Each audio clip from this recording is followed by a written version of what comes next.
بسم الله الرحمن الرحيم. الحمد لله رب العالمين الرحمن الرحيم مالك يوم الدين، ونشهد أن لا إله إلا الله، ونشهد أن سيدنا ومولانا محمدا عبده ورسوله أرسله إلى الناس كافة بشيرا ونذيرا. أما بعد، فإن خير الحديث كتاب الله، وخير الهدي هدي محمد صلى الله عليه وسلم، وشر الأمور محدثاتها، وكل محدثة بدعة، وكل بدعة ضلالة، وكل ضلالة في النار. أعوذ بالله السميع العليم من الشيطان الرجيم. بسم الله الرحمن الرحيم. يا أيها الذين آمنوا كتب عليكم الصيام كما كتب على الذين من قبلكم لعلكم تتقون أياما معدودات، فمن كان منكم مريضا أو على سفر فعدة من أيام أخر، وعلى الذين يطيقونه فدية طعام مسكين، فمن تطوع خيرا فهو خير له، وأن تصوموا خير لكم إن كنتم تعلمون. سبحانك لا علم لنا إلا ما علمتنا إنك أنت العليم الحكيم. رب اشرح لي صدري ويسر لي أمري واحلل عقدة من لساني يفقه قولي واحلل عقدة من لساني يفقه قولي. عزیز ساتھیوں اور دینی بھائیوں، اللہ تبارک و تعالی نے اپنے فضل و کرم سے ہمیں اور آپ کو ایک بار پھر رمضان المبارک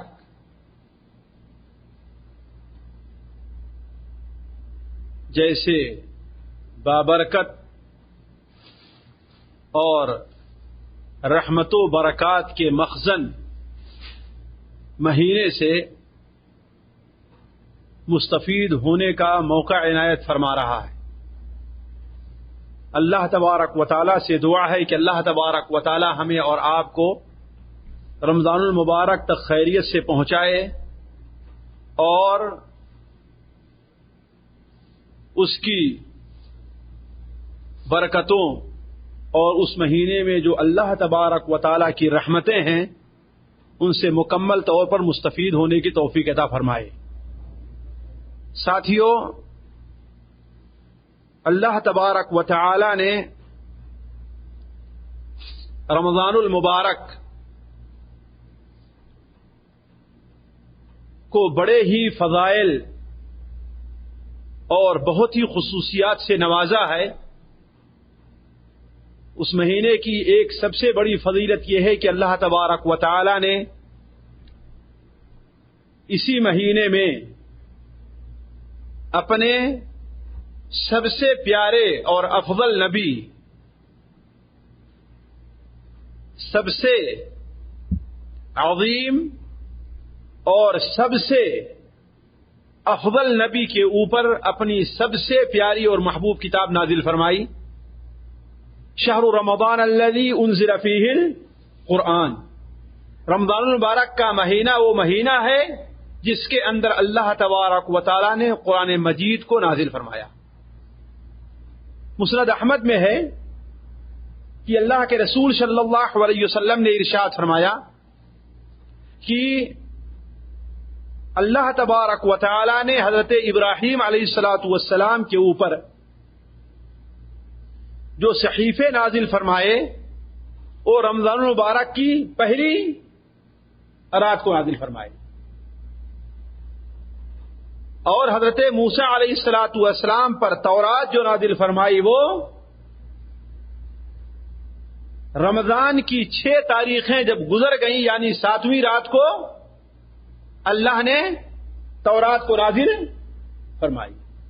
اسی طریقے سے زبور اور انجیل رمضان المبارک کی 14 اور 19ویں تاریخ کو نازل کی گئی، اور قرآن مجید کو اللہ تبارک و تعالی نے رمضان المبارک کی 24 تاریخیں جب گزر گئیں تو اللہ تعالی نازل فرمایا. یعنی کون سی رات تھی وہ؟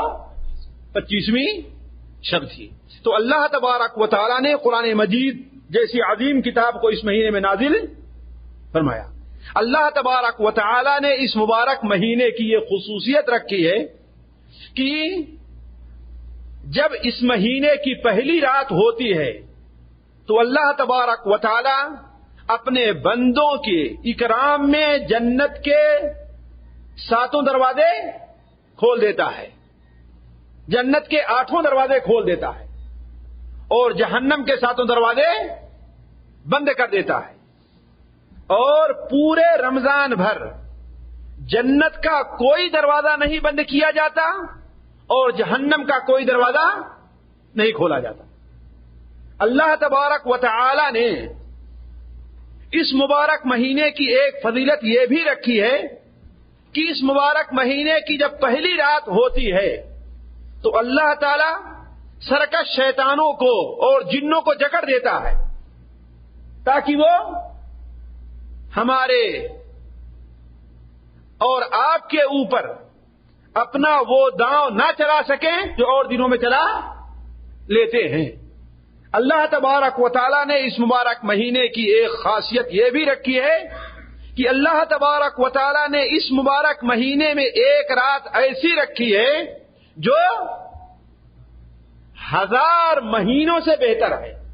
ایک رات صرف کتنے گھڑی کی ہوگی؟ کتنے گھنٹے کی رات ہوگی؟ بہت لمبی ہوگی، 14-15 گھنٹے کی ہوگی نا. اس سے لمبی کہاں ہوگی ہمارے اور آپ کے ملکوں میں. لیکن اس رات کی فضیلت اللہ تعالیٰ نے کتنی رکھی ہے؟ 1000 مہینے یعنی تقریباً 83 سال کے قریب ہوتے ہیں. کتنا؟ 83 سال. اسی طریقے سے اللہ تبارک و تعالی نے اس مبارک مہینے کی ایک فضیلت یہ بھی رکھی ہے کہ اللہ تبارک و تعالی روزانہ ہر مومن کی کوئی نہ کوئی دعا ضرور قبول کرتا ہے. کوئی نہ کوئی دعا ضرور قبول کرتا ہے. تو یہ مبارک مہینہ بڑی فضیلتوں اور برکت والا مہینہ ہے. اس کی برکات اور فضیلتیں اتنی ہیں کہ اگر اسے تفصیل کے ساتھ آپ کے سامنے رکھوں تو پورا وقت ختم ہو جائے گا. اس مبارک مہینے کی ایک فضیلت اللہ تعالیٰ نے یہ بھی رکھی ہے کہ اس مبارک مہینے کا روزہ ہمارے اور آپ کے اوپر اللہ تعالیٰ نے فرض قرار دیا ہے. اور فرض کی وہ اہمیت رکھی ہے کہ اسلام کے جو 5 رکن ہیں ان میں سے ایک رکن اس مہینے کا روزہ رکھنا بھی اللہ تعالیٰ نے قرار دیا ہے نا. اس لیے اس مہینے کا آمد پر ہر مسلمان کو خوش ہونا چاہیے اور ہر مسلمان کو اس مہینے کی آمد کا انتظار کرنا چاہیے اور ایسے ہی انتظار کرنا چاہیے جس طریقے سے آپ کا محبوب ترین عزیز ترین کوئی ساتھی کوئی دوست ہے جو آپ سے کہیں بہت دور رہا کرتا ہے، سال کے بعد 2 سال کے بعد کہیں اپنے گھر آیا کرتا ہے تو آپ اس کا انتظار کس شدت کے ساتھ کرتے ہیں، کس شدت کے ساتھ اس کا انتظار کرتے ہیں. بلکہ انتظار کی یہ کیفیت ہوتی ہے کہ مہینے گنے جاتے ہیں، دن گنے جاتے ہیں، ہفتے گنے جاتے ہیں، حتیٰ کہ گھڑیاں اور گھنٹے گنے جاتے ہیں. کتنے گھنٹے باقی رہ گئے ہیں ان کی آمد میں. اسی طریقے سے ایک مومن جس کا ایمان تازہ ہو، جس کے دل میں ایمان ہو، اسے یہ چاہیے کہ اس مہینے کی آمد کا ایسے ہی انتظار کرے جیسا کہ ہمارے بزرگ ہمارے سلف کے بارے میں آتا ہے کہ 6 مہینے تک دعائیں کرتے تھے اللہ تبارک و تعالیٰ سے کہ اللہ تبارک و تعالیٰ انہیں اس مہینے تک پہنچا دے.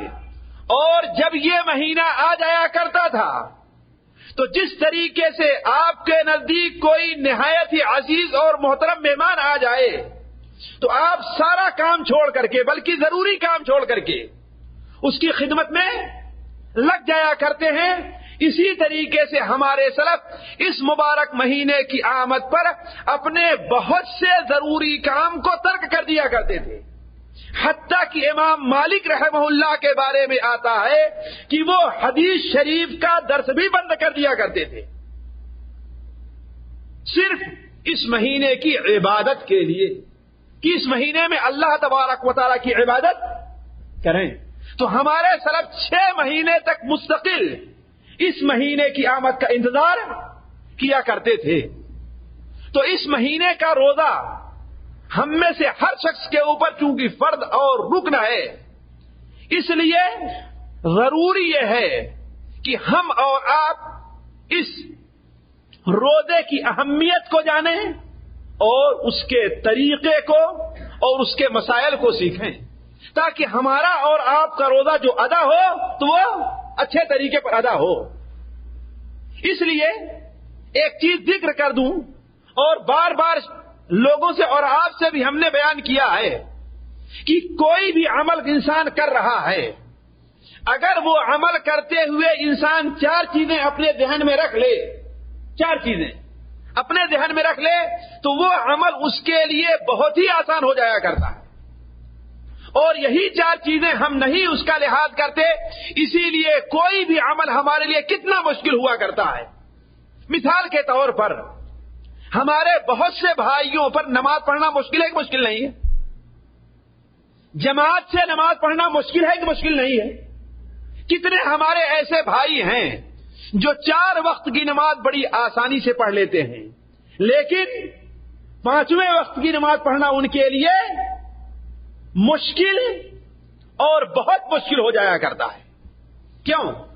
وجہ اس کی ہے کہ انہی 4 چیزوں کا لحاظ ان کے نزدیک نہیں ہے۔ پہلی چیز کیا ہے کہ انسان یہ سوچے کہ آخر اس حکم پر اللہ تعالیٰ نے کتنا بڑا ثواب رکھا ہے، کتنا بڑا اجر رکھا ہے۔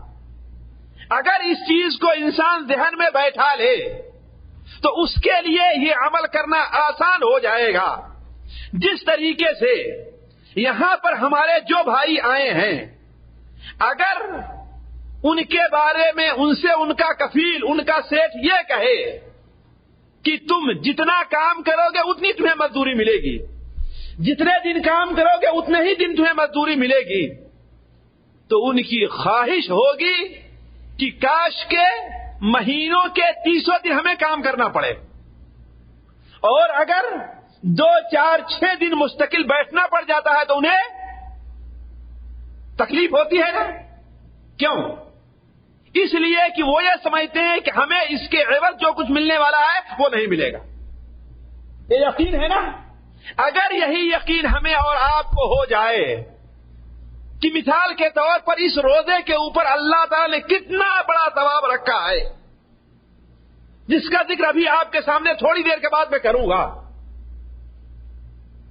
تھوڑی دیر کے بعد کروں گا کہ کتنا بڑا اجر اور کتنا بڑا ثواب رکھا ہے، تو اللہ وہ کام آپ کے لیے آسان ہو جائے اور بہت ہی آسان ہو جائے۔ آخر یہ سوچئے کہ وہ لوگ اس دنیا میں اب بھی ہیں، اگرچہ کم ہیں، اب بھی ہیں لیکن اگرچہ کم ہیں، جو لوگ تہجد کی نماز پڑھا کرتے ہیں، آخر کیا انہیں سونا اچھا نہیں لگتا؟ نیند ان کو پیاری نہیں ہے؟ جی کھڑے ہونے سے انہیں تکلیف نہیں ہوتی؟ انہیں اپنی بیوی کے بغل میں سونا اچھا نہیں لگتا؟ نرم گداز بستر انہیں اچھے نہیں لگتے؟ اچھے لگتے ہی نہیں لگتے؟ لیکن وہ رات کی تاریکی میں جہاں کوئی نہیں دیکھ رہا ہوتا، انہیں اپنی نیند قربان کر کے سردی اور گرمی برداشت کرتے ہوئے سارا کچھ سہ کر کے وہ اللہ تبارک و تعالیٰ کے لیے نماز پڑھنے کیوں کھڑے ہو جاتے ہیں؟ مجھے کیا بولیے کیا وجہ ہے؟ یہی تو ان کے سامنے ہے نا کہ ہمارے رب کو یہ چیزیں بڑی پسند ہیں، ہمارا رب اس پر بہت خوش ہوتا ہے اور ہمارے رب نے اس کے لیے بہت بڑا اجر اور ثواب رکھا ہے. جیسا کہ اللہ کے رسول صلی اللہ علیہ وسلم نے ارشاد فرمایا کہ جنت کے کچھ مقام ایسے ہیں کہ جنہیں اللہ تبارک و تعالی نے اتنا صاف اور شفاف بنایا ہے کہ اس کا ظاہری حصہ باہر سے نظر آتا ہے اور باہری حصہ کیا اندر سے نظر آتا ہے. یہ کس کے لیے ہے؟ لمن اطاب الکلام واطعم الطعام وصلى بالليل والناس نیام. جو پیاری بات کرے، اچھی بات کرے، سلام پھیلائے، لوگوں غریبوں مسکینوں محتاجوں کو کھانا کھلائے، اور جب لوگ سو رہے ہوں تو وہ اٹھ کر کے نماز پڑھے. ان کے سامنے یہ ثواب ہے، ان کے سامنے یہ چیز ہے کہ اللہ تبارک و تعالی ان لوگوں کو پسند کرتا ہے. والذین یبیتون لربہم سجدا وقیاما، جو اپنے رب کے لیے جب رات گزارتے ہیں تو کیسے؟ سجدے کی حالت میں ہوتے ہیں یا قیام کی حالت میں ہوتے ہیں. تو پہلی چیز جو انسان کے لیے کوئی بھی عمل آسان کر دیتی ہے یہ ہے کہ انسان اس عمل کے اوپر کیا ثواب ہے اور کیا اجر ہے، اس پر ہمیں کیا بدلہ ملنے والا ہے، اس پر ہمیں کیا بدلہ ملنے والا ہے. اس چیز کو انسان اپنے ذہن میں رکھ لے تو اللہ تبارک و تعالیٰ اسے بڑے اجر سے نوازتا ہے نا. یہ تو پہلی چیز ہے. اور دوسری چیز یہ سوچے کہ اللہ تعالیٰ اس پر اگر ہم نہیں کرتے ہیں تو ہم کتنی نعمتوں سے محروم ہو سکتا ہے کہ بہت بڑی سزا کے مستحق ٹھہرے ہیں، بہت بڑی سزا کے مستحق ٹھہرے. مثال کے طور پر اگر ہم نے نماز چھوڑ دی، فجر کی نماز ہم نے نہیں پڑھی، تو اس پر ہمیں کیا سزا ملنے والی ہے؟ کیا سزا ملنے؟ کوئی بتا سکتا ہے؟ کسی کو یاد ہے کہ اس کی سزا کیا ہے؟ بخاری شریف میں حدیث ہے ساتھیوں، بار بار سنا ہوگا. ابھی میں کہوں گا تو آپ لوگ کہیں گے ہاں ہم نے تو سنا ہے اس کو.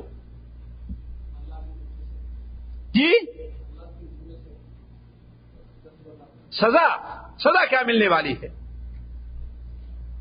کیا بخاری شریف کی حدیث آپ لوگوں نے نہیں پڑھی جس میں اللہ کے رسول صلی اللہ علیہ وسلم کو خواب میں معراج کرائی گئی؟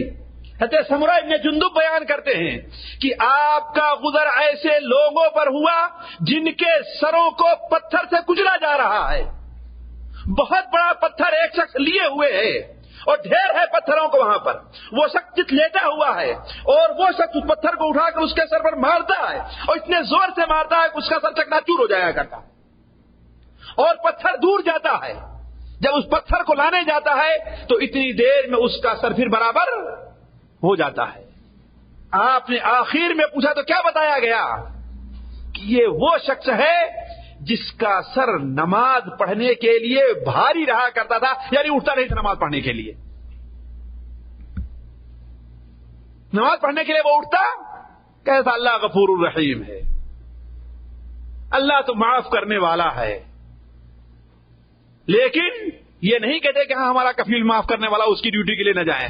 اس کی ڈیوٹی کے لیے دیکھتے ہیں آنکھ اپنے صاف کرتے ہوئے بھاگتے ہوئے لوگ پہنچ جاتے ہیں، لیکن اللہ کی ڈیوٹی کا معاملہ آتا ہے تو لیکن یہ بھول گئے ہیں کہ اللہ جہاں غفور الرحیم ہے وہی قہار اور جبار بھی ہے. نبی عبادی انی انا الغفور الرحیم وان عذابی هو العذاب العلیم. پھر ایک ہی جگہ اللہ تعالیٰ بیان فرماتا ہے میرے بندوں کو بتلا دیجئے کہ میں معاف کرنے والا اور رحم کرنے والا ہوں اور میرا عذاب بھی بڑا سخت ہے، دردناک بھی ہے. تو جو شخص اللہ تعالیٰ کی صرف مغفرت کی امید رکھتا ہے، رحمت کی امید رکھتا ہے، وہ جاہل ہے، وہ عالم نہیں ہے، وہ بیوقوف ہے، وہ عقل مند نہیں ہے. اور جو شخص اللہ کے صرف عذاب کی امید رکھتا ہے وہ بھی اللہ کی رحمت سے دور ہے. اللہ کے جو نیک بندے ہوا کرتے ہیں وہ کیا ہے؟ اللہ تعالیٰ کے رحمت کی امید رکھتے ہیں اور عذاب سے ڈرتے، دونوں اس طریقے سے. کہتے ہیں کہ خوف اور رجا جو ہونا چاہیے ایک جہاز جو ہے یا ایک چڑیا ہے اس کے پر کے برابر ہونا چاہیے. اگر جہاز ہے ایک طرف کا پنکھا اگر بھاری پڑ گیا تو جہاز صحیح، ایک طرف کا پنکھا ہلکا ہو گیا تو جہاز صحیح، دونوں کو برابر ہونا چاہیے. اسی طریقے سے ایک مومن کے خوف اور رجا کا معاملہ بالکل برابر ہونا چاہیے. تو میں عرض کر رہا تھا بات دوسری طرف نہ جائے کہ جو شخص کوئی بھی نیک عمل کرنا چاہے، اگر وہ اس چیز کو ذہن میں رکھ لے کہ اللہ نے اس پر کتنا بڑا عذاب رکھا ہے، کتنا بڑا عذاب رکھا ہے، تو وہ معاملہ اس کے لیے آسان ہو جائے گا. شاید آپ لوگوں سے بتلایا ہو یا میری بات کیسٹوں میں ہے کہ میں امام ابن رجب رحمہ اللہ کتاب اختیار الاولی فی شرح الحدیث الملأ الاعلی پڑھ رہا تھا، تو اس میں انہوں نے ایک واقعہ نقل کیا. ایک بزرگ کا یزید الیامی، یزید الیامی ہمارے بزرگ اپنے بچوں اور اپنے بزرگ نام یزید رکھا کرتے تھے. آج طرح سے نہیں کہ ہاں بھائی کتا تو نام رکھ لو لیکن یزید نام نہ رکھو. یہ جو ہے شیعوں کی بدعت ہمارے اندر سرایت کر آئی ہے کہ لوگ یزید رکھنا کیا سمجھتے ہیں؟ نام رکھنا ناجائز سمجھتے ہیں. نعوذ باللہ من ذالک. یزید بڑے بڑے صحابہ کا نام تھا، بڑے بڑے بزرگ کا نام تھا. ابو یزید بستامی کتنے بڑے بزرگ گزرے ہوئے ہیں، ہے کہ نہیں؟ کتنے بڑے بزرگ ابو یزید بستامی، ہے کہ نہیں؟ کتب ستہ جو 6 حدیث کی مشہور کتابیں ہیں ان میں ایک محمد ابن یزید ابن ماجہ بھی ہیں جن کے باپ کا نام کیا تھا؟ یزید تھا. انہوں نے نہیں بدل دیا. تو یہ ہمارے اندر یہ بدعت اور جہالت سرایت کرائی کہ ہاں یزید نام نہیں رکھنا چاہیے. تو ابو یزید الیامی وہ اٹھتے ہیں تہجد کی نماز پڑھنے کے لیے، لیکن پانی جب وضو کرنے گئے تو بڑا ٹھنڈا تھا. وضو کرنے گئے تو بڑا ٹھنڈا پانی تھا. ظاہر بات ہر جگہ گرم پانی، آج بھی بہت سی جگہ جہاں گرم پانی میسر نہیں ہے. ہم لوگ اپنے دیہات میں جائیں، ظاہر بات صبح پھر کیا کرو، آگ جلاؤ تب کہیں جا کے گرم پانی مل پاتا ہے کہ نہیں؟ ہر جگہ سخان اور گیزر تو لگے ہوئے نہیں ہیں. سعودیہ کی طرح ہر جگہ اتنی بجلی متوفر تو ہے نہیں، ٹھنڈے ہی پانی سے وضو کرنا پڑتا ہے، خاص طور پر مساجد وغیرہ میں. تو جب ٹھنڈے پانی کو دیکھا تو وضو کرنے سے تھوڑا سا جھجکے، لیکن تھوڑی دیر میں ان کی خادمہ کیا دیکھتی ہے کہ اپنی انگلی اسی ٹھنڈے پانی میں رکھے اور بیٹھے رہ گئے یہاں تک کہ فجر کا وقت ہو گیا اور تہجد کی نماز نہیں پڑھی. فجر کا وقت ہو گیا اور تہجد کی نماز نہیں پڑھی. ان کی خادمہ نے کہا خیر تو ہے، یہ آپ نے کیا کیا؟ کہا کیا ہوا؟ کہا آپ نے آج تہجد کی نماز نہیں پڑھی. کہا کرے تہجد کی نماز نہیں پڑھی، دیری ہو گئی. کہا کہ ہاں. کہا کہ اصل میں ہوا کیا کہ جب میں اس پانی سے وضو کرنا چاہا تو بڑا ٹھنڈا پانی رہا، لیکن اس وقت ہم نے یاد کر لیا کس چیز کو؟ زمہریر کو. زمہریر کیا ہے؟ جہنم کے جو عذاب دیا جائے گا، کچھ لوگوں کا سخت آگ کا عذاب دیا جائے گا اور کچھ لوگوں کو سخت ٹھنڈک کا عذاب دیا جائے گا. زمہریرہ ہے نا قرآن مجید میں. تو کہا اس کو جب ہم نے یاد کر لیا کہ اگر ہم سے عبادات کے اندر سستی ہوئی تو کہیں اللہ تبارک و تعالی ہمیں زمہریر کا عذاب نہ دے، تو میرے اوپر ایسا خیال اور ایسا ماحول طاری ہو گیا کہ مجھے یاد بھی نہیں رہا کہ میں کہاں پر موجود، یاد نہیں کہ میں کہاں پر موجود ہوں. تو عرض کرنے کا مقصد یہ ہے کہ اگر بندہ اس چیز کو ذہن میں رکھ لے کہ یہ کام نہ کرنے پر ہمیں کیا عذاب ملنے والا ہے، تو وہ عمل اس کے لیے بڑا آسان ہو جائے گا، بڑا آسان ہو جائے گا. اگر اسی طرح ہمارا یقین ہو جائے کہ نماز کے چھوڑنے پر، جماعت کے چھوڑنے پر، جھوٹ بولنے پر، چوری کرنے پر، دھوکہ دینے پر، فلمیں دیکھنے پر ہمیں کیا کیا عذاب ملنے والا ہے، تو واللہ یہ سارے کام ہم سے کبھی نہیں. ہم سے یہ کام اسی لیے ہوتے ہیں، فلمیں ہم اسی لیے دیکھتے ہیں، اور بدبختی سے بہت لوگ سیکس اور جنسی فلمیں اسی لیے دیکھتے ہیں کہ واللہ انہیں اس پر اللہ تعالیٰ کیا عذاب دینے والا ہے اس پر انہیں یقین نہیں ہے. اللہ تعالیٰ کے قہار اور جبار ہونے پر انہیں یقین نہیں ہے، اور ان کا یہ یقین نہیں کہ اللہ تعالیٰ نے اس چیز کو حرام کیا ہے. اگر اس چیز کو ہمیشہ ذہن میں رکھ لیں تو یہ واقعہ ان سے کبھی نہ ہو. شاید مجھ سے اگر بھول نہیں ہو رہی ہے تو تابعین میں سے ایک بزرگ کے بارے میں آتا ہے کہ وہ کپڑے بیچا کرتے تھے. دیکھیے اللہ کے عذاب کا یہ معاملہ ہے. کپڑے بیچا کرتے تھے. وہ کیا کرتے تھے؟ کپڑے لے کر کے گلیوں میں پھیری لگایا کرتے تھے. ایک بار پھیری لگا رہے تھے, شاید محمد ابن سیرین ہیں, بڑے خوبصورت نوجوان تھے, کہ ایک محترمہ نے انہیں بلایا, کہا کہ ایسا کرو, یہ کپڑے تمہارے پاس ہیں, کل اس وقت آنا اور اچھے اچھے کپڑے لے کر کے آنا, تو میں تم سے کچھ کپڑے لوں گی, کچھ کپڑے لوں گی. چنانچہ دوسرے دن, ظاہر بات ہے پیسے کی لالچ بڑی بری ہوتی ہے, چنانچہ دوسرے دن گئے, چلو آج میرا اچھا دھندا ہو جائے گا. جب وہ گئے تو اس نے خادمہ سے کہا اندر آ جائیں, اور جب اندر گئے تو اس نے ان بزرگ کو برائی اور غلط کام کی دعوت دی. کس کی؟ غلط کام کی دعوت دی. بڑا سمجھاتے رہے, اللہ کا خوف دلائے, جہنم کا خوف دلائے, لیکن وہ ایسی ہوس کی ماری تھی, ایسی شہوت کی ماری تھی کہ اس کے اوپر کوئی اثر نہیں ہوا. کہا کہ دیکھو میں جو بات کہہ رہے ہوں اسے ماننا پڑے گا, ورنہ اب تمہارے لیے بدنامی کے علاوہ اور کوئی چارہ نہیں ہے. شور کر دوں گی کہ یہ میرے گھر میں گھسا تھا, اور یہ عورتوں کا بہت بڑا ہیلا ہے, پہلے بھی تھا اور آج بھی ہے. آج بھی بسوں کے اوپر بسا اوقات لڑکیاں خود لڑکوں کو چھیڑتی ہیں, لیکن جب لڑکا ان کے کہنے میں نہیں آتا تو شور کر دیتی کہ یہ مجھے چھیڑ رہا ہے, اور لوگ کس کی بات مانیں گے جی, اور بیچارہ پٹ جاتا ہے, معصوم بیچارہ پٹ جاتا ہے. ہوتا ایسا ہے, بہت سے لوگ اس طریقے سے بدنام ہوئے. چنانچہ بہت سمجھاتے رہے, جب دیکھا کہ نہیں مان رہی ہے تو کہا کہ ٹھیک ہے, یہاں پر کہیں قضاء حاجت کے لیے میں چاہتا ہوں, تو ٹھیک ہے, نہیں مانتی تو ٹھیک ہے, بلکہ مجھے قضاء حاجت تو کر لینے دو. اور آپ لوگ جانتے ہیں پہلے گھروں میں جو کھٹیاں بنی رہتی تھیں تو نیچے پیخانہ, اللہ تعالیٰ آپ لوگوں کو عزت دے بچائے, نیچے جو پیخانہ رہتا تھا وہ بعد میں بھنگی آ کر کے لے جایا, جن کو بہتر بھنگی کہا کرتے تھے, اسی طریقے سے بنے رہا کرتے تھے. چنانچہ وہ اس کے اندر گھسے قضاء حاجت کے اور لیے بہانے سے, اور اپنے پورے جسم کے اوپر پیخانہ لپیٹ لیا, اور اس کے بعد اس کے سامنے آئے ہیں, کہا کہ چلو اب مجھ سے کیا کرنا چاہتی ہو. اس نے ان کی یہ کیفیت دی تو گھن آئی اور کہا بھگاؤ اس کو میرے پاس سے. چنانچہ اپنا سارا کپڑا چھوڑا ہے اور اپنی عزت لے کر بھاگ کھڑے ہوئے. وجہ کیا, کیوں آخر دنیا کی کیا لالچ تھی؟ کوئی خوف نہیں تھا. وجہ کیا تھی؟ صرف اللہ تعالیٰ کا خوف تھا کہ اللہ تعالیٰ نے اس جرم کے اوپر کتنی بڑی سزا رکھی. تو کوئی انسان اگر یہ چیز ذہن میں بیٹھا لے کہ اس کام کے نہ کرنے پر ہمیں کیا سزا ملے گی, تو وہ کام اس سے کبھی بھی چھوٹے گا نہیں.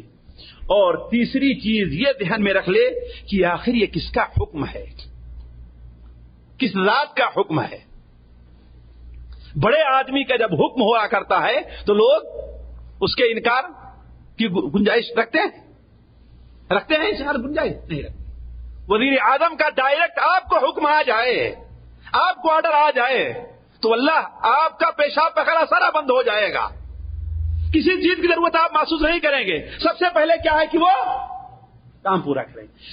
جائے کہ اللہ قادر مطلق, ہر چیز سے بے نیاز, ہر ذات سے بے نیاز, کہ جتنا بڑا عظیم, جتنی بڑی عظیم کوئی ذات ایسی نہیں ہے, اور ساری ذاتیں مل کر کے بھی, ساری طاقت والے, ساری عزت والے, ساری بے نیازی والے مل کر کے بھی ایک ذرے کے اس کا مقابلہ نہیں کر سکتے, ہے کہ نہیں ہے. جائے کہ اس ذات کی مخالفت کی جائے. تبھی تو سفیان ثوری رحمہ اللہ کہا کرتے تھے کہ تم لوگ یہ نہ دیکھو کہ کتنا چھوٹا گناہ کا کام کر رہے ہو, بلکہ یہ دیکھو کہ کتنی بڑی ذات کی تم مخالفت کر رہے ہو.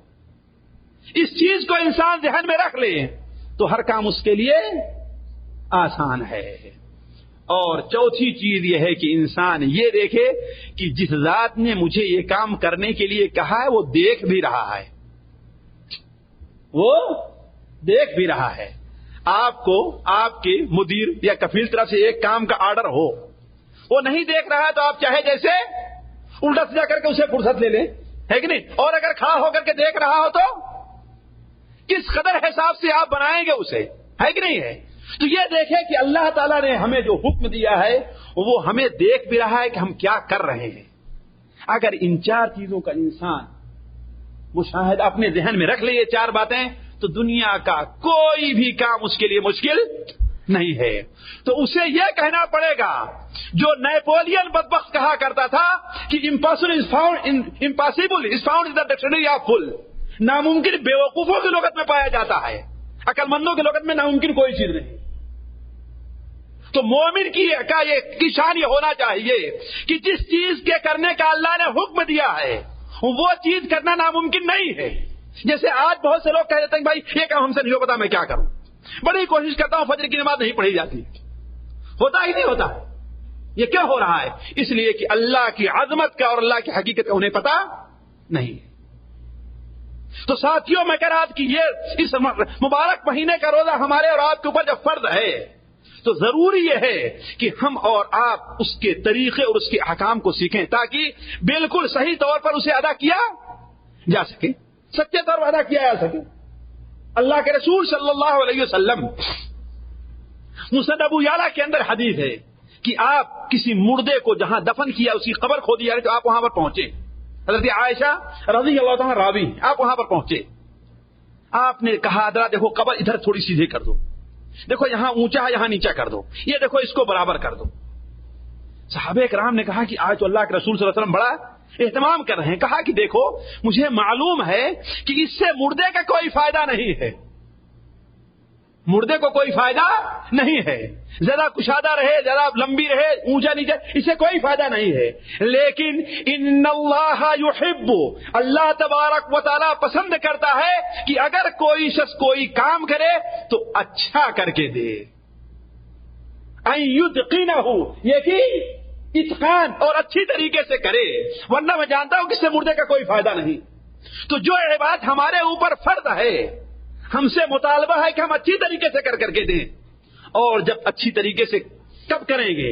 جبکہ اس کے فضائل کو، اس کے احکام کو، اس کے مسائل کو ہم سیکھیں گے. اس لیے ضروری ہے کہ ہم اور آپ روزے کے احکام اور مسائل اور فضائل کو سیکھنے کی کوشش کریں. روزے کے فضائل سے متعلق اختصار کے طور پر سب سے پہلی بات یہ ہے کہ اللہ تعالیٰ نے روزے کا ثواب ساتھیوں بے حساب رکھا ہے. یہ روزہ جو ہے ایک دن کے روزے کا ثواب میں آپ کو بتاؤں کتنا بڑا ہے، بتا سکتے ہیں آپ؟ صرف ایک دن کے روزے کا ثواب، ایک دن کے روزے کا ثواب کتنا ہے بتا سکتے ہیں؟ کسی کو یاد ہے؟ ہاتھ اٹھائے اگر کسی کو یاد ہو تو. صرف ایک دن کے روزے کا ثواب، ایک دن کے روزے کا ثواب، صرف ایک دن کے روزے کا ثواب.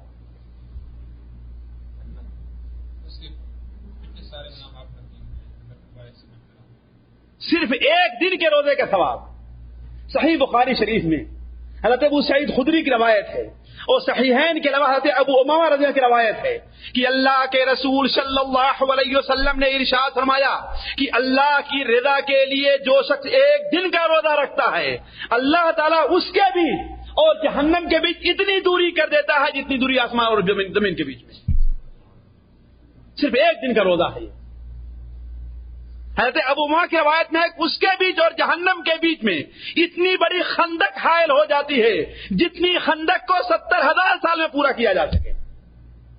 صرف ایک دن کا روزہ ہے ساتھیوں، اگر اللہ قبول کر لے تو ایک دن کا روزہ چاہے جائے کہ انسان پورے مہینے کا روزہ رکھ لے جائے تو اس کا کتنا بڑا ثواب اللہ تعالیٰ دے گا. اسی لیے حدیث شریف میں آیا کہ روزے کا ثواب کیا ہے؟ بے حساب ہے، اس کا کوئی حساب نہیں ہے. واللہ یہ ایک مثال لے لیجیے آپ. اسی الغات کے اندر جو عام طور پر لوگ آزاد کام کرنے والے ہیں، کسی بھی قسم کا کام کر رہے ہیں، کوئی بھی کام ہے، پلمبر کا کام ہے، الیکٹریشین کا کام، کوئی بھی کام ہے، اگر کوئی ایسا شخص بلائے جس کے بارے میں معلوم ہو کہ یہ بے حساب خرچ کرتا ہے، اس کے یہاں جتنے لیبر ہیں سارے کے سارے بڑے خوش ہیں، اس لیے کہ وہ دیکھتا نہیں کہ ہاں کتنا لے کر کے جا رہا ہے، یہ چھوڑے ہوئے کسی سے کوئی پیسہ نہیں لیتا، تو ہر آدمی اس کے یہاں کام کرنا چاہے کہ نہیں کرنا چاہے؟ اور اس کے یہاں جانے کے لیے خوش ہوگا کہ نہیں خوش ہوگا؟ ہے کہ نہیں؟ بلکہ کہے گا وہ کہ کتنا چاہیے تو کیا کہیں گے؟ جتنا آپ دے دیجیے گا، ہے کہ نہیں؟ چیز آئے کہ ساتھیوں یہ چیز کس کے بارے میں ہو؟ اللہ ارحم الراحمین کے بارے میں، جتنا بڑا سخی اور کوئی نہیں ہے۔ اللہ جو دیتا ہے تو بغیر حساب کے دیتا ہے کہ نہیں؟ انما یوفی الصابرون اجرهم بغیر حساب، صبر کرنے والوں کو بغیر حساب کے اجر دیا جائے گا۔ چنانچہ صحیح بخاری اور مسلم حضرت ابو ہریرہ کی روایت ہے کہ اللہ کے رسول کیا ارشاد فرمایا آپ صلی اللہ علیہ وسلم نے کہ اللہ تعالیٰ فرماتا ہے کہ انسان کے ہر عمل کا ثواب اس کے لیے اس کو بتا دیا گیا ہے کہ ایک نماز پڑھے گا تو کتنی نماز کا ثواب ملے گا؟ ایک نماز کا ثواب 10 گنا ہے نا، تو جماعت کے بارے میں ہے۔ ایک نماز کا ثواب کتنا ہے؟ 1 درہم خرچ کرے تو کتنا ہے؟ 10 درہم۔ اللہ کے راستے میں خرچ کرے تو 700 گنا تک ہے کہ نہیں ہے؟ البتہ روزے کا جہاں تک معاملہ ہے، اللہ تعالیٰ فرماتا ہے کہ فَإِنَّهُ لِي وَأَنَا أَجْزِي بِهِ، یہ میرے لیے اس نے روزہ رکھا ہے اور میں ہی قیامت کے دن اس کا حساب دوں گا۔ اسی لیے اسی حدیث کے اندر اللہ کے رسول نے فرمایا کہ روزے دار کو 2 وقت بڑی خوشیاں حاصل ہوں گی۔ کب؟ ایک اس وقت جب روزہ افطار کرتا ہے تو کیوں؟ اسے خوشی ہوتی ہے کہ اللہ تعالیٰ نے، میرے مالک نے، میرے محسن نے، میرے کرم فرما نے، میرے ہر قسم کے نعمتیں ہمارے اوپر کرنے والے نے جو حکم ہمیں دیا تھا وہ حکم ہم نے پورا کر دیا۔ اور دوسری خوشی کب ہوگی؟ جب قیامت کے دن اللہ تعالیٰ کے سامنے حاضر ہوگا اور اللہ تبارک و تعالیٰ اسے بے حساب اجر سے نوازے گا۔ تو ساتھیوں اسی طریقے سے روزے کی ایک فضیلت اللہ کے رسول نے یہ بھی بیان فرمائی ہے کہ روزہ بندے کے بیچ میں اور جہنم کے بیچ میں ایک ڈھال ہے، ایک آڑ ہے۔ روزہ ایسا محفوظ قلعہ ہے کہ جس کے اندر آدمی قلعہ بند ہو کر کے جہنم کی آگ سے محفوظ رہ جاتا ہے، جیسا کہ ابھی جو حدیث آپ کے سامنے ہم نے حضرت ابو سعید خدری کی رکھی ہے۔ اسی طریقے سے مسند احمد وغیرہ میں بڑی تفصیل کے ساتھ ہے کہ الصیام جنۃ وحصن حصین من النار، روزہ ڈھال اور آگ سے بچنے کا بڑا مضبوط قلعہ ہے۔ اسی طریقے سے روزے کا ثواب ایک بڑا اہم یہ ہے ساتھیوں، کاش کہ اس کے اوپر ہم اور آپ توجہ کرتے کہ یہ روزہ قیامت کے دن اللہ تبارک و تعالیٰ کے حضور ہماری اور آپ کی شفاعت کرے گا کہ اے اللہ تبارک و تعالیٰ، اس شخص نے گرمی کے مہینے میں روزہ رکھا ہے اور تیرے لیے رکھا ہے، اس لیے آج اسے جہنم کی گرمی سے بچا لے تو، اس لیے اسے حشر کی گرمی سے بچا لے تو۔ وہاں ہر انسان شفاعت کا محتاج ہوگا، ہر انسان پریشانی کی حالت میں ہوگا، حتیٰ کہ لوگ حضرت آدم علیہ السلام کے پاس جائیں گے وہ بھی شفاعت کرنے کے لیے تیار نہیں۔ تو وہاں پر کسی ایسی چیز کی ضرورت ہے جو اللہ تعالیٰ کا حضور ہماری شفاعت کرے کہ نہیں کرے، اور یہ روزہ ہمارے اور آپ کے لیے سفارشی بنے گا۔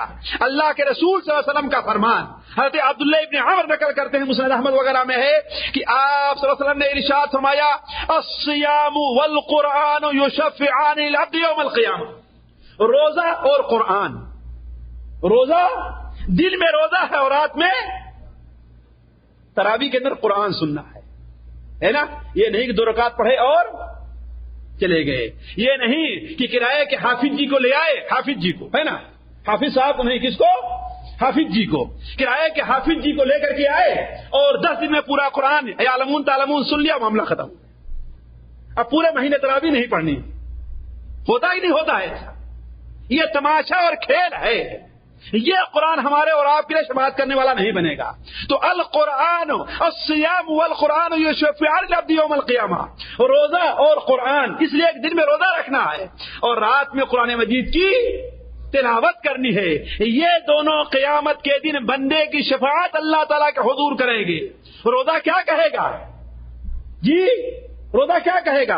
اے اللہ تبارک و تعالی، دن بھر ہم نے اسے کھانے اور پینے سے روکے رکھا تھا، اس لیے اس کے بارے میں میری شفاعت قبول فرما۔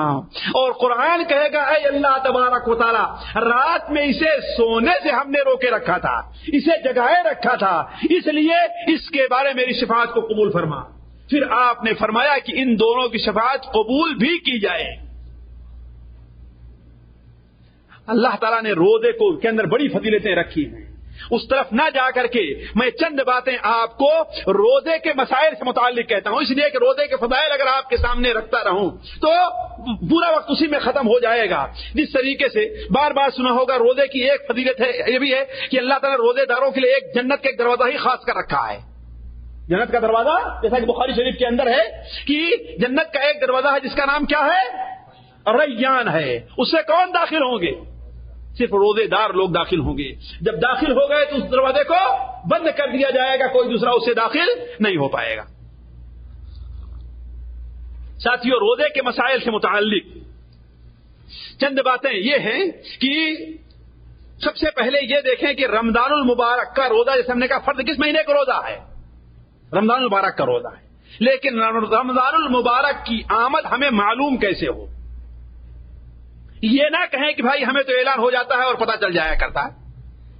آپ کو بھی معلوم ہونا چاہیے کہ آخر یہ اعلان کس بنیاد پر ہو رہا ہے. اس لیے کہ یہ نہ جاننے کی وجہ سے بہت سے لوگ اعتراضات کرتے ہیں. تو دیکھیے، رمضان المبارک کی آمد کے معلوم کرنے کے لیے 3 طریقے ہیں. ہو سکتا ہے کسی ایسی جگہ آپ پہنچ جائیں، ایک وقت کوئی ایسا آئے کہ یہ ٹیلی ویژن اور ٹیلی فون کا سلسلہ ختم ہو جائے. کوئی بڑی چیز ہے. آج یہ پٹرول کی جو ساری برکتیں ہیں، اگر پٹرول ختم ہو جائے تو سارا معاملہ درہم برہم ہو جائے. اور یہ پٹرول ختم ہونے کے لیے زیادہ چیز کی ضرورت ہے، صرف ایک ایٹم بم مار دینے کی ضرورت ہے، بس اور کچھ نہیں ہے. کہ نہیں؟ خلیج عربی کے اندر ایک ایٹم بم جو ہے کوئی ڈال دے، سارا کا سارا معاملہ درہم برہم ہو جائے. ہے کہ نہیں ہے؟ تو روزے رمضان مبارک کا مہینہ معلوم کرنے کے لیے 3 ذریعہ ہے. پہلا ذریعہ کیا ہے کہ 29 شعبان کو چاند لوگ دیکھ لیں. چاند دیکھ لیں لوگ. جب چاند دیکھ لیے تو 30واں دن کیا ہوگا؟ رمضان المبارک کی پہلی تاریخ ہوگی. اگر 29 کو چاند نہیں دکھائی دیا، بادل تھا، غبار تھا، بدلی تھی اور کوئی وجہ پیش آ گئی تو کیا کریں گے لوگ؟ شعبان کے 30 دن پورا کریں گے اور پھر چاند دیکھنے کی کوشش کریں گے. جی ہاں، اب چاند نہیں دیکھنا ہے کہ نہیں ہے؟ 30 دن جب ہو جائے گا تو وہاں چاند دیکھنے کی اب ضرورت نہیں. کیوں؟ اس لیے کہ عربی مہینہ یا تو 29 کا ہوگا یا تو 30 کا ہوگا، یا تو 29 کا ہوگا یا تو 30 کا ہوگا. اسی لیے ساتھیوں، ہمارے اندر بڑی کوتاہی پیدا ہو گئی ہے. ہمارے بزرگ، ہمارے باپ دادا اس کا اہتمام کیا کرتے تھے کہ سال بھر کے مہینوں کو گنا اور شمار کیا کرتے تھے. خصوصاً رجب اور شعبان کے چاند کا خصوصی اہتمام کیا کرتے تھے تاکہ رمضان کا چاند صحیح وقت پر آئے. تو یہ بھی نہیں پتا رہتا کہ ہاں بھائی شعبان کا مہینہ 30 تاریخ کا تھا کہ 29 کا تھا، رجب کا 30 کا تھا کہ 29 کا تھا. ہمیں تو یہ بھی نہیں معلوم ہے کہ نہیں؟ کہنے کا مطلب یہ ہے کہ مہینہ عربی جو ہوگا یا تو 29 کا ہوگا یا پھر 30 کا ہوگا. 29 کو چاند نہیں نظر آیا تو اب 30 کو چاند دیکھنے کی ضرورت نہیں ہے. ایک 30واں دن جو ہوگا وہ رمضان کی پہلی تاریخ ہوگی. یا چاند نہیں دیکھا ہم نے، لیکن کوئی شخص آ کر کے یہ بتاتا ہے کہ ہم نے چاند دیکھا ہے. گاؤں والوں نے نہیں دیکھا، یا آپ کہیں بھائی ہم نے چاند نہیں دیکھا اس ہم روزہ نہیں رکھیں گے، ہم افطار نہیں کریں گے. یہ بات غلط ہے، یہ بات غلط ہے. ہمارے گاؤں والوں نے نہیں دیکھا، یہ بات غلط ہے. ہمارے شہر والوں نے نہیں دیکھا، یہ بات غلط ہے. کوئی بھی صحیح آدمی بشرطے کی سچا ہو، جھوٹا نہ ہو، نمازی ہو، بے نمازی نہ ہو، اگر وہ آ کر کے یہ کہہ دے کہ ہاں بھائی ہم نے چاند دیکھا ہے تو کیا ہوگا؟ اس کی بات کا اعتبار کیا جائے گا اور دوسرے دن روزہ رکھا جائے گا. اور یہ ساری باتیں حدیث سے ثابت ہیں. پہلی تو بات کی دلیل بخاری اور مسلم میں ہے کہ اللہ تعالیٰ نے ارشاد فرمایا کہ چاند دیکھ کر کے روزہ رکھو اور چاند ہی دیکھ کر کے روزہ افطار کرو. اگر 29 کے دن بدلی چھا جائے تو شعبان کے 30 دن پورا کرو. اور سنیں ابو داؤد میں عبداللہ ابن عمر رضی اللہ عنہ کی روایت ہے، وہ بیان کرتے ہیں کہ لوگوں نے چاند دیکھنے کی کوشش کی لیکن چاند نہیں دکھائی دیا. میں اللہ کے رسول صلی اللہ علیہ وسلم کی خدمت میں حاضر ہوا اور آپ سے کہا کہ ہم نے چاند دیکھا ہے، تو آپ نے کیا فرمایا؟ خود بھی روزہ رکھا اور لوگوں کو روزہ رکھنے کا حکم دیا۔ تو رمضان المبارک کی آمد کس طریقے سے معلوم ہوگی ساتھیوں؟ جی، چاند دیکھ کر کے، یا 30 دن پورے کر کے، یا پھر کوئی قابل اعتماد آدمی یہ بتا دے کہ ہاں ہم نے چاند دیکھا ہے۔ دوسری بات، روزہ کس کو کہتے ہیں؟ روزہ کی تعریف کوئی بتائے، روزہ کس کو کہتے ہیں؟ جی قاری صاحب، ایک آدمی کھانے پینے سے رکا رہ جائے ہے نا، اس کو کھانا پانے میں اس کا روزہ ہو جائے گا؟ جی جی، اللہ کے بندے روزے کی تعریف بتائیں آپ لوگ، کلیم کے علاوہ۔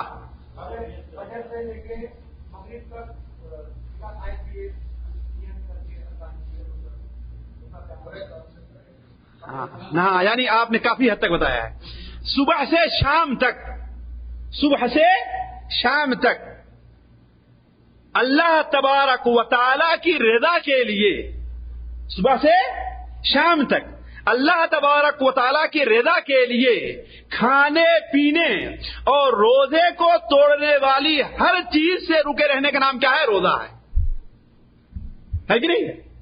گویا کی روزے میں 3 چیز کی بڑی ضرورت ہے، ایک تو نیت کی، دوسرے وقت کی پابندی، اور تیسرے رکنا۔ یہ 3 چیزیں بعض علماء نے کہا روزے کے 3 رکن ہیں، ایک تو نیت، دوسرے رکنا، اور تیسرے وقت کی پابندی۔ نیت اس کا کیا معنی ہے؟ نیت معنی کیا ہوتا ہے ساتھیوں؟ نیت کے معنی دل کا ارادہ کر لینا ہے، سوچ لینا ہے، یہ پکا ارادہ کر لینا ہے کہ کل مجھے روزہ رکھنا ہے، یہی نیت ہے۔ اور ہمارے اور آپ کے ہاں جو زبان سے نماز کی نیت ہے، وضو کی نیت ہے کہ نہیں؟ وضو کی نیت نہیں ہوتی ہے جی، وضو تو بغیر نیت کے ہو جاتا ہے، لیکن نماز بغیر نیت کے نہیں۔ روزے کی نیت ہے، حج کی نیت ہے، زبان سے کرنے کی۔ اللہ کے رسول صلی اللہ علیہ وسلم سے یہ چیزیں ثابت نہیں ہے، یہ ثابت نہیں ہے۔ نیت کہتے ہیں دل کے ارادے کا۔ بھائی ہم نے چائے پینے کی نیت کی تو زبان سے کہنا ضروری ہے کہ نیت کرتا ہوں میں چائے پینے کی، وہ میرا گلاس شریف کیا ہے؟ اس کے کہنے کی ضرورت ہے کہ انسان نے ارادہ کیا، گلاس اٹھایا اور پی لیا، یہی نیت ہے۔ اسی طریقے سے روزے کی نیت کیا ہے کہ انسان رات کو سوچ لے کہ ہاں بھائی صبح مجھے روزہ رکھنا ہے، اور پختہ ارادہ کر لے صبح مجھے روزہ رکھنا ہے۔ فرض روزے کی نیت، دیکھیے فرض روزے کی نیت کے لیے ضروری ہے کہ فجر کے پہلے سے انسان نیت کرے اور یہ نیت مغرب تک باقی رہے، مغرب تک باقی رہے۔ اور روزانہ نیت کرنے کی ضرورت نہیں ہے۔ انسان اگر نیت کر لیتا ہے کہ اگر کوئی رکاوٹ نہیں پیش آئی تو میں پورے مہینے کو روزہ رکھوں گا، تو یہی نیت اس کے لیے کافی۔ دوسری چیز سحری کھانا کیا ہے؟ روزے کی گویا روزے ہی کا سحری کھا رہا ہی نہیں کھا رہا ہے۔ انسان اپنے گھر سے نکل کر مسجد جا رہا ہے، کیوں؟ نمازی پڑھنے کے لیے تو نا، یہی نیت ہے ساتھیوں۔ تو جو انسان سحری کھا لے رہا ہے گویا کہ وہ نیت کر رہا ہے، بغیر نیت کے روزہ صحیح نہیں ہوگا۔ البتہ نفلی روزہ کی نیت، نفلی روزہ کی نیت فجر کے بعد بھی کی جا سکتی ہے، جیسا کہ مسلم شریف میں اور بخاری شریف میں حضرت عائشہ رضی اللہ عنہا کا فرمان ہے، وہ بیان کرتی ہیں کہ ایک بار اللہ کے رسول صلی اللہ علیہ وسلم گھر سے تشریف لے آئے اور آپ نے پوچھا کہ بھائی ناشتہ کرنے کے لیے کوئی چیز ہے؟ ہم نے کہا کہ آج گھر میں کوئی چیز نہیں۔ ذرا دیکھیں ساتھیوں، دنیا کا سب سے افضل ترین انسان ہے اور اس کے گھر میں کھانے پینے کے لیے، ناشتہ کرنے کے لیے کوئی چیز نہیں ہے نا؟ لیکن ہم دیکھتے ہیں کوئی ایسا غریب ہوتا ہے تو اسے ہم اپنے سے کمتر، ذلیل اور حقیر سمجھتے ہیں، ہے کہ نہیں؟ پیسے والے اپنے کو بڑا ہی افضل اور بڑا ہی بہتر سمجھتے ہیں، حالانکہ کوئی ضروری نہیں ہے کہ جس کے پاس پیسہ ہو سب سے افضل ہی ہو، نہیں؟ تو آپ صلی اللہ علیہ وسلم نے کہا کوئی چیز کھانے کے لیے نہیں ہے، چلو ٹھیک ہے پھر میں روزہ رکھ لیتا ہوں، چلو ٹھیک ہے میں روزہ رکھ لیتا ہوں۔ اسی طریقے سے ایک اور دن آئے تو حضرت عائشہ نے فرمایا کہ فلاں پڑوسن نے، فلاں گھر والے نے آپ کے لیے حلوہ بھیجا ہے۔ آپ نے کہا اچھا لاؤ دیکھوں تو، ہم نے تو روزہ رکھنے کی نیت کر لی تھی لیکن آؤ تو لاؤ، اور آپ نے کھا لیا۔ معلوم یہ ہوا کہ نفلی روزے کی نیت فجر کے بعد بھی کی جا سکتی ہے، اور نفلی روزہ انسان رکھا ہے تو اسے توڑ بھی سکتا ہے۔ یہی تو معلوم ہوا، حدیث سے نہیں معلوم ہوا تو۔ لیکن فرض روزے کے لیے ضروری ہے کہ فجر سے پہلے نیت کرے۔ دوسری چیز جو ہم نے کہا امساک، رکنا، یعنی فجر سے لے کر کے طلوع غروب آفتاب تک کھانے پینے اور روزے کو توڑنے والی ہر چیز سے رکے رہنا۔ روزہ توڑنے والی کون کون سی چیز ہے؟ روزہ کن کن چیزوں سے ٹوٹ جاتا ہے؟ پہلی چیز جو ہے وہ کیا ہے؟ کھانا اور پینا ہے۔ کھانا اور پینا ہے، چاہے وہ کھانے اور پینے کی چیز جائز ہو یا ناجائز ہو، چاہے وہ چیز کھائی جاتی ہو یا نہ کھائی جاتی ہو۔ ناجائز جیسے کوئی آدمی شراب پی لے، اس کا روزہ باقی رہے گا؟ نہیں باقی رہے گا۔ مکروہ، بعض علماء کے نزدیک حرام سے سگریٹ ہے، کوئی سگریٹ پی لے تو اس کا روزہ باقی رہے گا؟ نہیں باقی رہے گا۔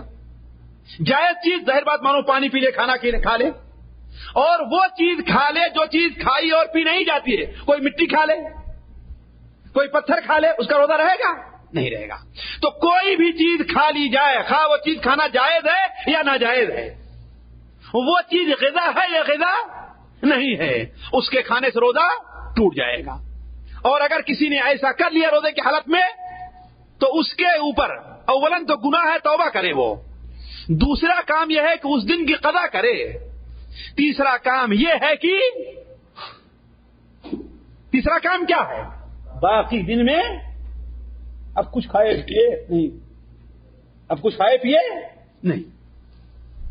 اسی طریقے سے دوسری چیز جس سے روزہ ٹوٹ جاتا ہے وہ کیا ہے؟ جماع، یعنی ہم بستری ہے، میاں بیوی کا خاص تعلق ہے۔ روزے کی حالت میں یہ چیز کیا ہے؟ جائز نہیں، ناجائز ہے۔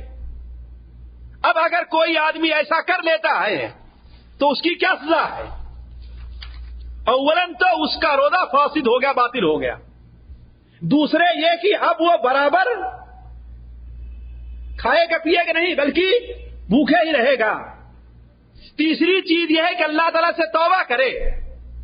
چوتھی چیز یہ کہ اس دن کی قضا کرے۔ پانچویں چیز کیا ہے؟ کہ کفارہ مغلظہ ادا کرے۔ کفارہ کیا ہے اس کا؟ ایک غلام آزاد کرنا جو تقریباً آج نہیں پائے جاتے۔ دوسری چیز کیا ہے؟ 2 مہینے کا مستقل روزہ رکھنا، ایک دن کا روزہ خراب کر دینے کے لیے کتنا؟ 2 مہینے کا لگاتار انسان روزہ رکھے، ہے کہ نہیں؟ اسی لیے میں کہتا ہوں جوانوں کو کہ رمضان میں چھٹی نہیں جانا چاہیے، ہے کہ نہیں ہے؟ رمضان میں چھٹی جانے سے پرہیز کریں۔ 2 مہینے کا لگاتار روزہ رکھنا ہے، 1 مہینے کا نہیں، درمیان میں افطار نہیں کرنا۔ اب اگر کوئی آدمی بہت مجبور ہے، پریشان ہے، بیمار ہے، وہ روزہ نہیں رکھ سکتا تو کیا کرے گا؟ وہ پھر 60 مسکین کا کھانا کھلائے۔ کتنا؟ 60 مسکین کا کھانا کھلائے گا۔ تیسری چیز جس سے روزہ ٹوٹ جاتی ہے وہ ہر چیز ہے جو کھانے اور پینے کا کام دے۔ کھانے اور پیے وہ استعمال کر لے تو کھانے پینے کی ضرورت نہ رہ جائے، جیسے بعد انجیکشن ہے کہ نہیں، گلوکوز وغیرہ ہے کہ نہیں، یا خون چڑھوانا ہے، یہ اگرچہ کھانا اور پینا نہیں ہے لیکن کھانے اور پینے کا روزہ کھانے پینے ہی تو رکنے کا نام ہے کہ نہیں نام ہے؟ اب کوئی شخص جو ہے کھائے پیے نہیں اور کہیں ہم انجیکشن لے لیتے کون سا روزہ رکھا ہے اس نے، ہے نا؟ تو تیسری چیز جس سے روزہ ٹوٹ جائے گا ہر وہ کا چیز کا استعمال ہے جو کھانے اور پینے کا بدل بن سکے، جس سے کھانے اور پینے کا کام لیا جاتا ہو۔ چوتھی چیز جس سے روزہ ٹوٹ جاتا ہے وہ جان بوجھ کر قے کرنا ہے، جان بوجھ کر قے کرنا ہے، یعنی انگلی ڈال کر کے کسی نے کھانا افطاری جو ہے بہت پیٹ بھر کر کھا لیا ہے، اب اس کو نیند ہی نہیں آ رہی ہے نا، اس کو نیند ہی نہیں آ رہی ہے، دائیں جا رہا ہے، بائیں جا رہا ہے، آگے جا رہا ہے، پیچھے جا رہا ہے کہ نہیں ہے، سحری کھا لیا ہے خوب پیٹ بھر کر کے، ہے کہ نہیں، اب اس سے رہا ہی نہیں جا رہا ہے، کیا کرے؟ لوگوں نے کہا کہ ایسا کرو نا، قے کر دو تو پیٹ کیا ہے ہلکا ہو جائے گا تو نیند آ جائے گی، تو وہ کیا کام کرے؟ انگلی ڈال کر قے کر دیے تو کیا ہے؟ اس کا روزہ البتہ اگر اپنے آپ قے آ جائیں تو اس سے روزہ نہیں ٹوٹتا، اس لیے کوئی انسان کے اختیار میں نہیں ہے۔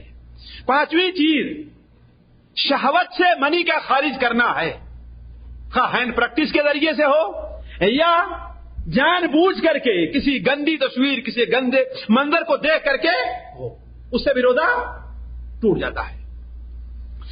چھٹی چیز جس سے روزہ ٹوٹ جائے گا وہ کیا ہے؟ حجامت، یعنی سینگی لگوانا ہے۔ سینگی لگوانا جانتے ہیں نا؟ اب ہمارے ہندوستان پاکستان میں یہ چیز ختم ہو گئی ہے۔ وہ یہ کیا ہے کہ یہ بہت بڑا علاج ہے۔ یہ ہوتا یہ تھا کہ آپ کے جسم کے اندر کہیں درد ہے، یہ کیا ہے، یہ کسی کو سر کا درد رہا کرتا ہے تو وہ کیا ہے کہ آپ جائیں گے نا تو یہاں کا بال کو چھیل کر تھوڑا سا بلیڈ سے ہلکا سا زخم کریں گے نا، پھر اس کے بعد سینگ کے طریقے سے ایک آلہ رہتا ہے، یہاں پر رکھ کر کے اس کو کھینچتے ہیں، اس کو کھینچتے ہیں۔ اس سے کیا ہے، فاسد اور گندا خون جو جس میں ہوتا ہے وہ نکل جاتا ہے، تو اس سے بھی روزہ۔ اسی حکم میں علماء کہتے ہیں کہ یہ خون دینا، جو خون نہیں دیتے ٹیسٹ وغیرہ کے لیے نہیں، لیکن جو بہت زیادہ خون دیتے ہیں اس سے بھی روزہ ٹوٹ جاتا ہے۔ اس لیے کہ اللہ کے رسول کی حدیث ہے کہ افطر الحاجم والمحجوم، حجامت کرنے والا، کروانے والا اور حجامت کرنے والا دونوں کا روزہ ٹوٹ گیا ہے۔ اور ساتویں چیز عورتوں کے ساتھ خاص ہے، وہ کیا ہے؟ حیض یا نفاس کا خون آ جانا ہے۔ کسی عورت کو اگر حیض کا خون شروع ہوگا اس کا روزہ ٹوٹ گیا، ایسے روزہ رکھنا اس کے لیے جائز نہیں ہے۔ نفاس کا خون آ گیا تو اس کے لیے جائز نہیں ہے۔ اچھا، اس آخری چیز کے علاوہ جو ساری چیزیں ذکر کی گئی ہیں، 6 چیزیں، ان میں اس بات کا لحاظ رکھنا ضروری ہے کہ 3 چیزیں پائی جائیں گی تو ان چیزوں سے روزہ ٹوٹے گا ورنہ نہیں ٹوٹے گا۔ پہلی چیز کیا ہے کہ اس کو معلوم ہو کہ ان چیزوں سے روزہ ٹوٹ جاتا ہے۔ اگر کسی کو معلوم نہیں ہے، کوئی کسی ایسے علاقے میں رہتا ہے کہ اسے پتا ہی نہیں ہے کہ ہاں پانی پینے سے روزہ ٹوٹ جاتا ہے کہ نہیں؟ ہو سکتا ہے نا، ہو سکتا ہے۔ اب وہ پانی پی لے تو، یا جس طریقے سے ہمارے ہاں ہندوؤں کا روزہ ہے، وہ کیسے روزہ ہے جانتے ہیں آپ لوگ؟ ہندو جو روزہ رکھتے ہیں وہ کیسے روزہ رکھتے ہیں؟ وہ ہڈیاں میں پکی ہوئی چیز نہیں کھائیں گے، باقی پھل کھائیں گے، بھنا ہوا دانا ہے وہ کھائیں گے، وہ سارا کچھ کریں گے، پانی پیئیں گے، لیکن پکی ہوئی چیز۔ تو اب کوئی شخص سمجھے کہ ہاں بھائی مسلمانوں کا روزہ بھی ایسے ہی ہے، تو کیا ہے اس سے اس کا روزہ، کیوں؟ اس کو علم نہیں تھا۔ لیکن اگر ایسی جگہ ہے جہاں لوگ بتانے والے موجود ہیں، مولوی صاحب لوگ، تو پھر وہ اس کا عذر قبول نہیں کیا جائے گا۔ دوسری بات یہ ہے کہ یاد بھی ہو کہ میں روزے سے ہوں، ہے نا؟ اسے یاد نہیں تھا کہ میں روزے سے ہوں اور اس نے کھا پی لیا یا اس نے قے کر دیا، ہے کہ نہیں ہے؟ تو اس سے اس کا روزہ نہیں ٹوٹے گا۔ کیوں؟ اس لیے کہ بھول سے کھایا پیا ہے۔ تیسری چیز یہ ہے کہ وہ اپنے اختیار سے کرے، کوئی اسے مجبور نہیں کر رہا ہے نا؟ مثال کے طور پر ایک شخص جو ہے روزہ رکھا، ایک شخص روزہ رکھتا ہے، اب اس کا سیٹ ہے، اس کا کفیل ہے، کوئی ہے، اسے کہا کہ روزہ توڑو ورنہ بھی تمہیں ٹھکائی کرتا ہوں، توڑو ورنہ بھی تمہیں مارتا ہوں۔ اسے خطرہ ہوا کہ ہمیں بہت مارے گا، ہے نا؟ اور کہیں کام کرتا ہے بیچارہ جو ہے مزرے وغیرہ میں، یہ کام کرتا ہے بکریوں کا، تو کہیں مار کر کے کہیں بالو کے اندر ریت میں گاڑ نہ دے، ہوتا ہی نہیں ہوتا، ہو سکتا ہے نا؟ اگر کوئی ایسا مجبور کیا جائے پھر کھا پی لے تو اس سے اس کا روزہ نہیں ٹوٹے گا۔ کیوں؟ اس لیے کہ اس نے روزہ توڑنے کا قصد نہیں کیا ہے، مجبوری کر کے۔ اس کے بعد ایک اور چیز رہ جاتی ہے کہ جو ضروری ہے کہ بلکہ 2 بات رہ جاتی ہے۔ پہلی چیز ہے کہ روزہ کس پر فرض ہے؟ روزہ کس پر فرض ہے؟ بالغ پر، عاقل ہونا چاہیے، بالغ ہونا چاہیے، اور جی ہاں مسلمان، سب سے بڑی چیزیں چھوڑ دیا آپ نے، ورنہ کافروں سے روزہ رکھوائیں گے آپ۔ مسلمان ہو، عاقل ہو، بالغ ہو، اور روزہ رکھنے کے جن لوگوں کو اجازت ہے یا جن حالات میں روزہ رکھنا منع ہے وہ حالات اس کے سامنے درپیش نہ ہوں، ہے کہ نہیں؟ کیوں؟ اس لیے کہ مسلمان ہونا اس لیے ضروری ہے، کافر سے روزے کا مطالبہ سب سے پہلے اسے کہا جائے کہ اسلام لے آؤ، پھر اسے نماز روزے کا حکم دیا جائے گا، ہے کہ نہیں ہے؟ اگر روزہ رکھتا ہے کوئی کافر تو اللہ اس کا روزہ قبول نہیں کرتا. نماز پڑھتا ہے اس کی کوئی نماز قبول. کیوں؟ اس لیے کہ ہر قبولیت کی شرط کیا ہے؟ لا الہ الا اللہ محمد رسول اللہ کا اقرار کرنا. بغیر اس کے کسی کا کوئی عمل اللہ تعالیٰ قبول نہیں کرے گا، ہے نا. دوسری چیز کیا ہے؟ بالغ ہونا ہے. نابالغ پر روزہ فرض نہیں ہے. البتہ نابالغ بچے اگر روزہ رکھتے ہیں تو انہیں روزہ رکھنے کا ثواب ان کے والدین کو ملے گا، اور عادت ڈالنے کے لیے ان سے روزہ رکھوانا چاہیے، عادت ڈالنے کے لیے، ہے نا. اس لیے بعض علماء کہتے ہیں کہ جب بچہ 6-7 سال کا ہو جائے تو اسے روزہ رکھنے کا حکم جیسے نماز کا معاملہ ہے، اور 10 سال کے ہو جائے روزہ نہیں رکھتے ہیں اور روزہ رکھ سکتے ہیں تو اس پر باپ انہیں سزا بھی دے سکتا ہے. لیکن جو روزہ رکھنے کی طاقت نہیں رکھتے ان سے روزہ نہ رکھوایا جائے. جس طریقے سے ہمارے یہاں بہت سے لوگ ایک بھیڑ کرنے کے لیے، میلہ لگانے کے لیے، لوگوں کو بڑی دعوت کرنے کے لیے، اپنے نام کے لیے جو بڑے چھوٹے بچے رہتے ہیں ان سے روزہ رکھواتے ہیں، اور بسا اوقات واللہ یہ صورتحال پیش آتی ہے خاص طور پر سخت گرمی کے موسم میں کہ بچوں کا انتقال ہو جاتا ہے. نعوذ باللہ.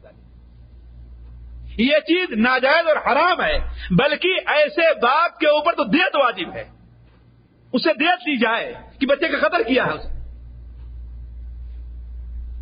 اور تیسری چیز یہ ہے کہ قدرت رکھنا والا ہو.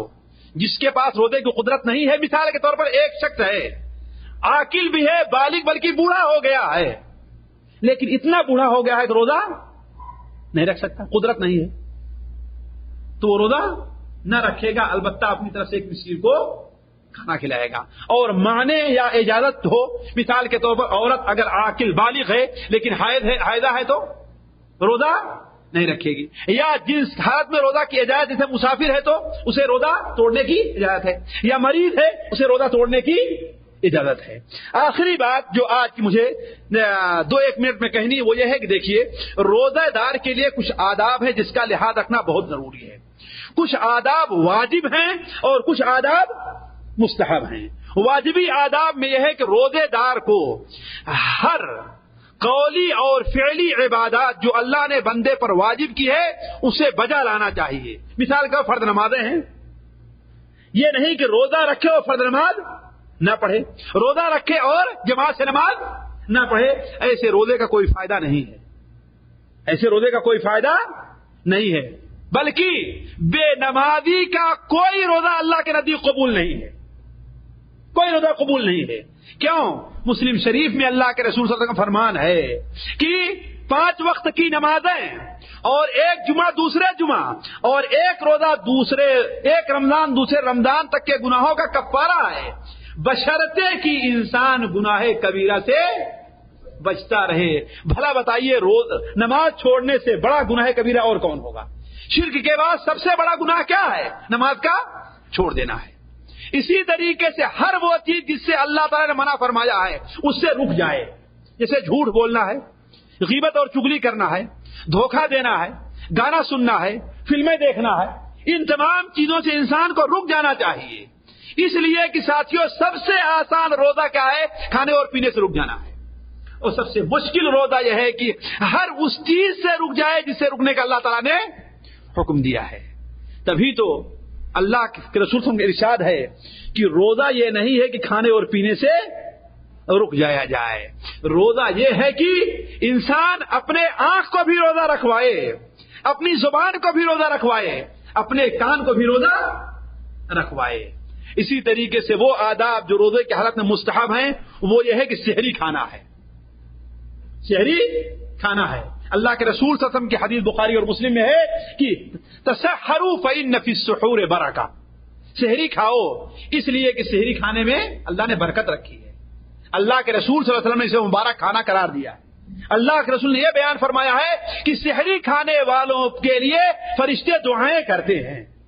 لیکن سحری کھانے میں اس چیز کو ہمیشہ ذہن میں رکھنا چاہیے کہ سحری سحر کے وقت کھائی جاتی ہے، آدھی رات کو نہیں کھائی جاتی. ہمارے بہت سے بھائی جو رات جاگنے کے عادی ہوتے ہیں یا بدقسمتی سے آج جو لوگ دکانوں پہ رہا کرتے ہیں وہ 1:30 بجے 2 بجے اپنی دکان بند کیے، آئے سحری کھائے اور سو گئے اور فجر کے لیے بھی سوتے رہ گئے. ہوتا ہی نہیں ہوتا ہے. ان لوگوں نے سحری نہیں کھائی ہے. اس لیے سحری کب کھائی جاتی ہے؟ سحر کے وقت میں کھائی جاتی ہے. اور سحر کا وقت کب ہوتا ہے؟ فجر سے تھوڑا پہلے ہوا کرتا ہے نا.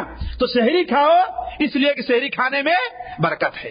دوسری چیز یہ ہے کہ سحری کھانے میں تھوڑی سی تاخیر کرنا چاہیے، ہے نا. تاخیر ایسی نہیں کہ اذان کا وقت ہو جائے، اذان سے 10 منٹ 5 منٹ پہلے اس کو بالکل بند کر دینا چاہیے. ہمارے وہ بھائی جو بالکل اذان کی آواز سننے تک کھاتے رہتے ہیں، وہ جو ہے صحیح عمل، ان کا عمل صحیح نہیں ہے.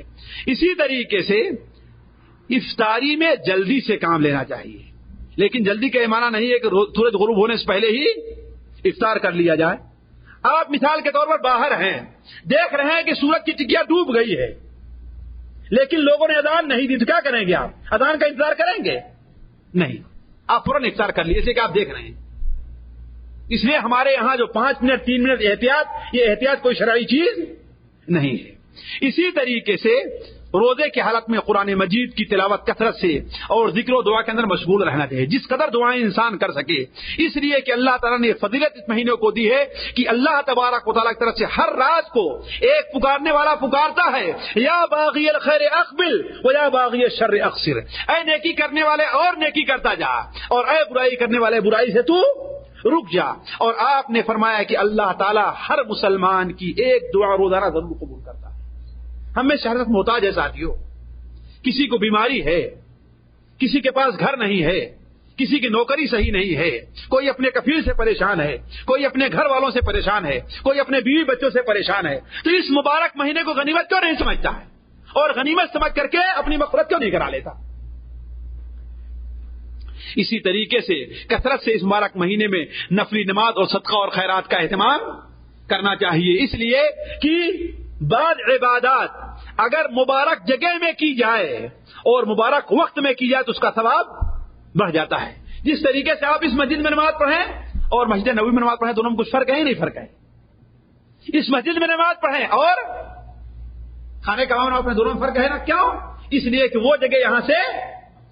اسی طریقے سے آپ دوسرے مہینے میں صدقہ اور خیرات کریں اور رمضان میں صدقہ اور خیرات کریں تو اس مہینے میں صدقہ اور خیرات کی فضیلت زیادہ ہے. تبھی تو بخاری شریف میں ہے کہ عبداللہ ابن عباس کی حدیث ہے کہ اللہ کے رسول صلی اللہ علیہ وسلم رمضان کے مہینے میں تیز ہوا سے زیادہ سخی ہو جایا کرتے.